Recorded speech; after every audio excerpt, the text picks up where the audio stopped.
अस्सलाम वालेकुम वरहमतुल्लाहि वबरकातुहू। आप देख रहे हैं इस्लामिक स्टडीज विद मुदस्सिर। आज का मौजू जो हमारा है वो प्रेजेंट परफेक्ट कंटिन्यूस टेंस है। इससे पहले हमने प्रेजेंट परफेक्ट के ऊपर बात की, पास्ट परफेक्ट के ऊपर बात की, फ्यूचर परफेक्ट के ऊपर बात की। आज हम प्रेजेंट परफेक्ट कंटिन्यूस के ऊपर बात करेंगे और देखेंगे इसमें क्या फर्क है और प्रेजेंट कंटिन्यूस के अंदर क्या फर्क होता है। तो प्रेजेंट कंटिन्यूस की जब हमने बात की थी तो वहां पर हमने सीखा था कि उर्दू फिक्रात के आखिर में रहा है, रही है, रहे हैं वगैरह के अल्फाज आते हैं। तो जो प्रेजेंट परफेक्ट कंटिन्यूस है इसके आखिर में भी रहा है, रही है, रहे हैं के ही उर्दू में अल्फाज आते हैं। लेकिन अब सवाल ये पैदा हुआ कि उसमें और इसमें क्या फर्क है।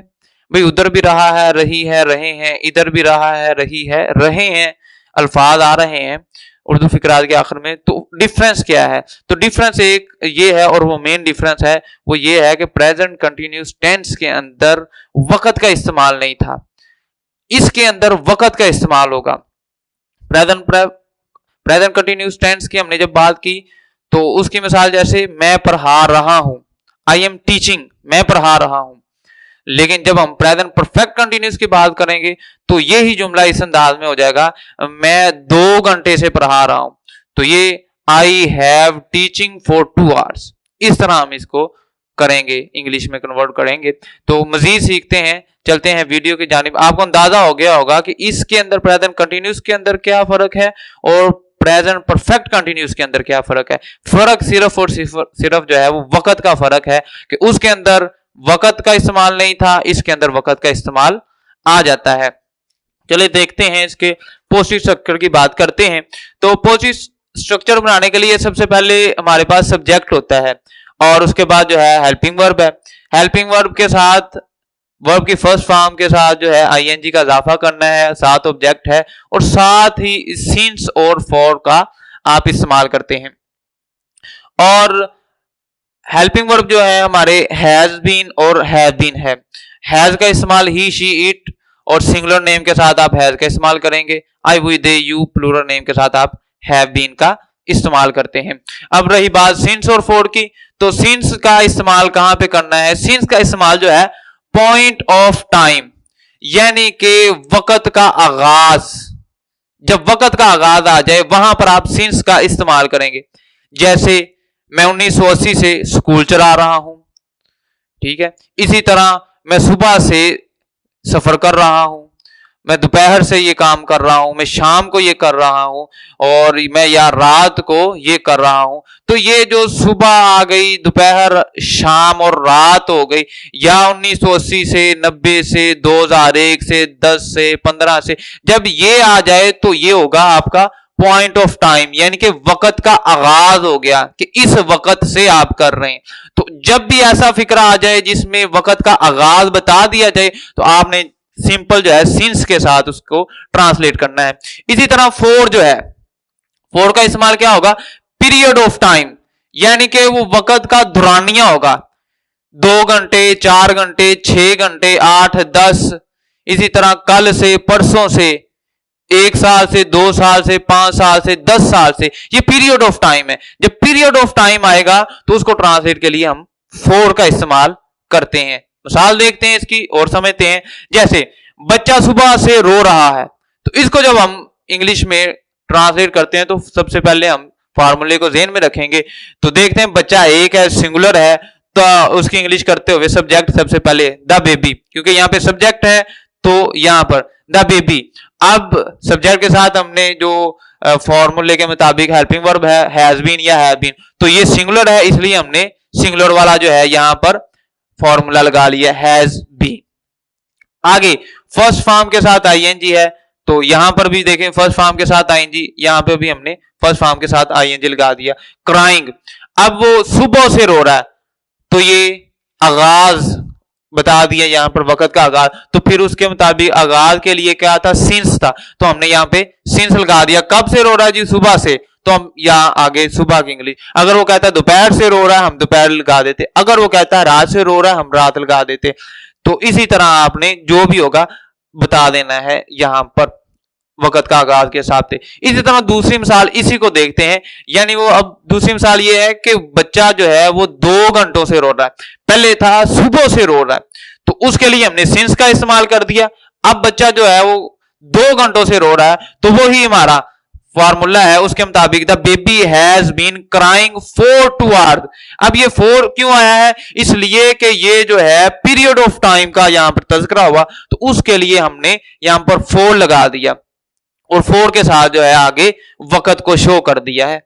इसी तरह जितनी भी मिसालें आपने करनी है इसके ऊपर ये फार्मूला है आपके पास, इस फार्मूले के तहत ही आप करते जाएंगे। इसके ऊपर ही कहते वो सुबह से चुगलियां कर रहा है, चौकीदार जो रात 11 बजे से चौकीदारी कर रहा है, तो पाकिस्तान 1947 से तरक्की कर रहा है। जितने भी आ जाएंगे आपने इसी फार्मूले के तहत जो है करना है, ठीक है। तो वक्त का इस्तेमाल आपने उस हिसाब से कर देना है, सिंस है या फॉर, इसको साथ लगा के। अब आगे देखते हैं नेगेटिव स्ट्रक्चर के ऊपर बात करते हैं। तो नेगेटिव स्ट्रक्चर का मैंने हर दफा आपको बताया कि जब भी आपने नेगेटिव बनाना है तो हेल्पिंग वर्ब के बाद फौरन बाद आपने सिर्फ एक चीज करनी है, वो नोट लगा देना है। तो आपका जो पॉजिटिव स्ट्रक्चर था वो नेगेटिव के अंदर तब्दील हो जाता है। जैसे यहां पे subject helping verb plus note, verb की फर्स्ट फॉर्म के साथ आईएनजी है, ऑब्जेक्ट है सिंस या फॉर लगा देंगे। और मिसाल वही है, ये पहले वाली मिसाल यहां पर मैंने ली हुई है, ये वाली, इसी को यहां पर हम नेगेटिव करते हैं ताकि आपको अब अंदाजा हो जाए कि किस तरह से एक ही जुमले को पॉजिटिव से नेगेटिव, नेगेटिव से इंट्रोगेटिव जो है वो बनाया जाता है। या इसी जुमले को अगर आप दूसरे टेंस में, पास्ट परफेक्ट टेंस में लेके जाना चाहेंगे तो किस तरह से ले जाएंगे, तो वो भी आप इसी तरह से सीख सकते हैं और अपने माइंड को जो है वो क्लियर कर सकते हैं। तो इसी तरह the baby has not been crying since morning मिसाल। तो यहां पर जो है हेल्पिंग वर्ब, जब पहले भी बात की, आपको बताया था कि जब भी 2 या 3 या 4 हेल्पिंग वर्ब आ जाएंगे तो आपने फर्स्ट हेल्पिंग वर्ब के बाद जो है फौरन नोट लगा देना है। बाकी जितने हेल्पिंग वर्ब आएंगे उस नोट के बाद लिख दें, बाकी जो आगे वाला स्ट्रक्चर के मुताबिक आपने ट्रांसलेट कर देना है। जैसे the baby has not been, तो ये फर्स्ट हेल्पिंग वर्ब था, उसके बाद हमने नोट लगा दिया। आगे एक और हेल्पिंग वर्ब है तो वो हमने नोट के बाद जो है वो लिख दिया, क्राइंग सिंस मॉर्निंग।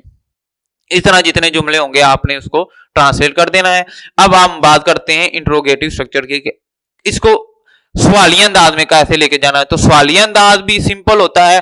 आपने जब भी इंट्रोगेटिव बनाना है किसी जुमले को, तो आपने जो हेल्पिंग वर्ब है उसे उठाकर शुरू में ले आना है, सब्जेक्ट से पहले लिख देना है। अगर हेल्पिंग वर्ब 2 है, 3 है, 4 है, तो आपने क्या करना है, पहला हेल्पिंग वर्ब जो है उसे ले आना है, बाकी जो है उसे उसी जगह पर छोड़ देना है। मिसाल देखते हैं, has the baby been crying for 2 hours, क्या बच्चा जो है 2 घंटों से रो रहा है।